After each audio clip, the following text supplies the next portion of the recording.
So in terms of chakra, it's referring to energetic wheels that should flow freely. Hello and welcome to our Meet the Coach series. I'm your host, Carla, Egan, and today we're talking to a spiritual coach that likes to answer the big self-directed questions. Questions like, who am I? Why am I here? And what is my purpose? Our guest today is Sheetal Mistry, and she joins us from Carolyn Springs in Victoria, Australia. Welcome. Thank you, Carla, for having me here. It's a pleasure to be here. Thank you.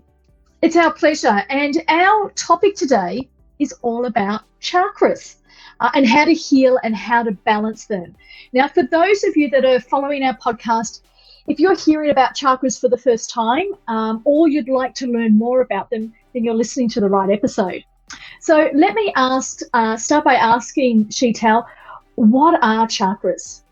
I'm going to go a little bit scientific here just to explain that we're all made up of energy, like atoms are made of energy, and if you break that down with the protons, neutrons, it's all energy. So we're basically energy. We're made up physically of energy. Our thoughts are also made up of energy. How we feel is energy. Because we cannot destroy energy, we can actually just convert our thoughts and transform them into feelings that we do want. Chakra healing is about recognizing and identifying undesirable feelings within us, and by focusing on the relevant chakras to transform the negative to positive and move on like infinite flow that we are through all the chakras equally. So the word chakra is actually a Sanskrit word, which is an ancient Indian language. It actually means the wheel. So in terms of chakra, it's referring to energetic wheels that should flow freely. So there are 7 main chakras. There's 3 basic for physical needs, and then there's 3 spiritual ones. And the one in the middle is the heart chakra that connects both the physical and the spiritual chakras. So the bottom 3 are, the first one is the root, which is at the base of your spine. So it's actually located in the perineum between your front and back. The color is red, and it's for basic physical needs, survival needs. Have we got a roof over our head, food, enough finances? And then the next one up is the sacral chakra, which is orange color, which sits where the womb is in the women. And that's for obviously reproductivity, sexuality, and creativity, which is important. So, and then the next one is the solar plexus, which sits about an inch above our belly button. And that's a bright, sunshiny yellow color, and that's for our willpower, mainly for willpower, just to get through life. And the one that connects both the spiritual and the physical one is the heart one, which is for compassion, love, relationships. The next one up is the throat chakra, which is where the throat is, which is a blue color, and that's for communication, self-expression. The next one up is the third eye, so it's between the eyebrows, and that's like a bluey, indigo, violet kind of color. So that's where intuition is. And then the top one is right at the crown of your head, right at the top of your head is your crown chakra, which connects you to divine God or the source or whatever you may want to call it. And that's your spiritual divine center where you receive guidance. So those are the basic 7 chakras that we'll be focusing on. And the energy needs to flow freely through the chakras. So like a river flowing through a river.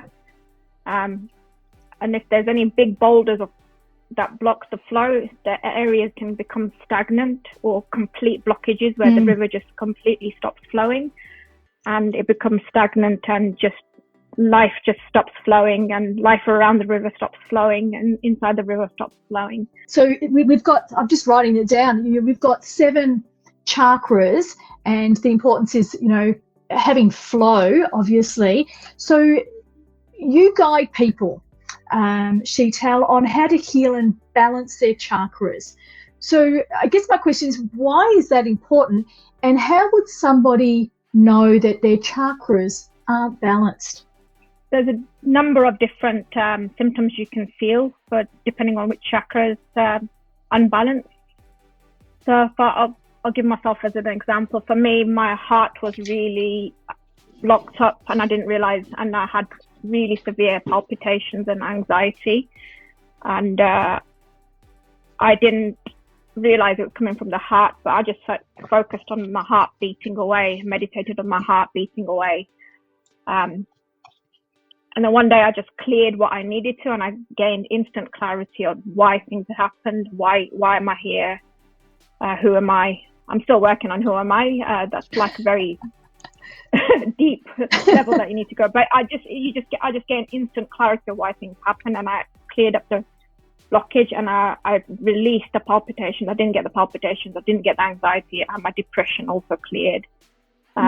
By working on that chakra, because if one area is blocked, it can affect the rest of the chakras as well, especially the ones surrounding the next ones up and down. So if your heart's blocked, it can affect your throat chakra and your solar plexus the most. It reminds me of a stream, the way that you just described it, that like if there's debris and logs that are blocking the flow of the water, then that could be, the flow of energy within our bodies as well. Sheetal, you help people heal the past, and I'm curious to just get an overview of what that involves and how you do that with the chakras, and why is that important to heal the past? Because the past is in the past, but I'd love your perception on this, please. So my perception is the past is it's like a learning experience of, of failures and successes. Is just all a learning experience. And the failures, it's just like learning curves at the end of the day. Why we need to heal the past is we need to heal all the hurts, release any negative beliefs that we have of ourselves, and just to shut the door on the past so that you can be present and work on the future. Forgiveness is a big part of shutting the door on the past as well. So that's one thing that we'll be working on if you decide to work with me. Because without forgiving yourself and forgiving others, you can't shut the door on the past so that you can be more present and live a more fulfilling life. I like that, and I think that people do sometimes hold on to resentment because they can't forgive and they don't know how to practice forgiveness. And I guess that's where one area of your heart chakra, the example that you gave, is probably an area that potentially is blocked. Yeah. This is a really fascinating topic, and we're delighted to have you on the Coaching Directory to give you some more visibility and more access to people that maybe will need this type of coaching and this kind of support. So, Sheetal, this brings us to the end of our podcast interview. Thank you for raising awareness around spiritual and energetic healing, and also for providing alternative ways to create more alignment and energy within us. Thank you. Thank you for having me. Thank you. And thank you to our listeners for joining us and following our Meet the Coach series. If you enjoy our show, please rate and review us, and be sure to catch us in the next episode. This is Carla Egan from the Coaching Directory, where we connect you to your ideal coach.